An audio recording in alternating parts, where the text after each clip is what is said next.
ನಿಮ್ಮ ಸಿನಿಮಾಗಳನ್ನ ಯಾವಾಗ ನೋಡಬಹುದು ಅಂತ? ನಂದು ಧರ್ಮ ಅವ್ರದ್ದು ಸಿನಿಮಾ ರಿಲೀಸ್ ಆಗ್ತಿದೆ ಫೆಬ್ರವರಿ 21 ಬ್ಯಾಂಗ್ಳೂರ್ ಅಂತ. ದಯವಿಟ್ಟು ನೋಡಿ.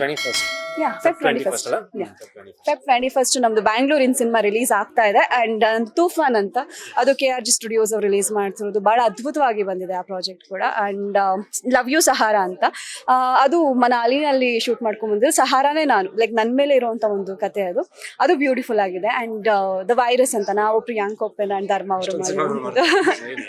ಸೊ ಇವಾಗ 4 ಸಿನಿಮಾಗಳು like ready to release. So ಮೊದಲನೇದಾಗಿ ರಿಲೀಸ್ ಆಗ್ತಿರೋದು ಬ್ಯಾಂಗ್ಳೂರ್. ಸೊ ನಿಮ್ಮೆಲ್ಲರೂ ಪ್ರೀತಿ ನನ್ನ ಸಿನಿಮಾ ಮೇಲೂ ಇರಬೇಕು, ಪುಟ್ಟ ಕಲಾವಿದೆ. ಸೊ ದಯವಿಟ್ಟು ನಿಮ್ಮ ಆಶೀರ್ವಾದ ಪ್ರೀತಿ ನನ್ನ ಮೇಲೂ ಇರಲಿ ಅಂತ ಇಡೀ ಕರ್ನಾಟಕದ ಹತ್ರ ರಿಕ್ವೆಸ್ಟ್ ಮಾಡ್ತೀನಿ. Thank you so much Anusha ಅವರು, ಒಳ್ಳೆದಾಗ್ಲಿ, all the best. Thank you so much. ಇವ್ರ ಸಿನಿಮಾಗೆ ತಲ್ವಾರ್ ಸಿನಿಮಾ ಇವತ್ತು ಏನು ಬಂದಿದ್ದೀನಿ, 7ನೇ ತಾರೀಕು ರಿಲೀಸ್ ಆಗ್ತಿದೆ, ಫೆಬ್ರವರಿ 7 ರಿಲೀಸ್ ಆಗ್ತಿದೆ. ದಯವಿಟ್ಟು ನಿಮ್ಮ ಹತ್ತಿರದ ಚಿತ್ರಮಂದಿರಗಳಲ್ಲಿ ಹೋಗಿ ತಲ್ವಾರ್ ಸಿನಿಮಾನ ನೋಡಿ ಇಡೀ ತಂಡಕ್ಕೆ ಸಪೋರ್ಟ್ ಮಾಡಿ ಅಂತ ನಾನು ಕೇಳ್ಕೊತೀನಿ. ಅಂಡ್ ಕಂಗ್ರ್ಯಾಚುಲೇಷನ್, ಟ್ರೈಲರ್ ಸಕ್ಕತ್ತಾಗಿದೆ. All the very best. ಒಳ್ಳೆದಾಗಿ. ಲೇಟೆಸ್ಟ್ ಹಾಗೂ ಇಂಟ್ರೆಸ್ಟಿಂಗ್ ಸುದ್ದಿಗಳಿಗಾಗಿ ಬಾಸ್ ಟಿವಿ ಕನ್ನಡ ಚಾನೆಲ್ನ ಸಬ್ಸ್ಕ್ರೈಬ್ ಮಾಡಿ. ಹಾಗೆಯೇ ಬೆಲ್ ಐಕಾನ್ ಪ್ರೆಸ್ ಮಾಡಿ. ಇದರ ಜೊತೆಗೆ ಫೇಸ್ಬುಕ್, ಇನ್ಸ್ಟಾಗ್ರಾಮ್, ಎಕ್ಸ್ ನಲ್ಲೂ ಮಿಸ್ ಮಾಡದೆ ಫಾಲೋ ಮಾಡಿ.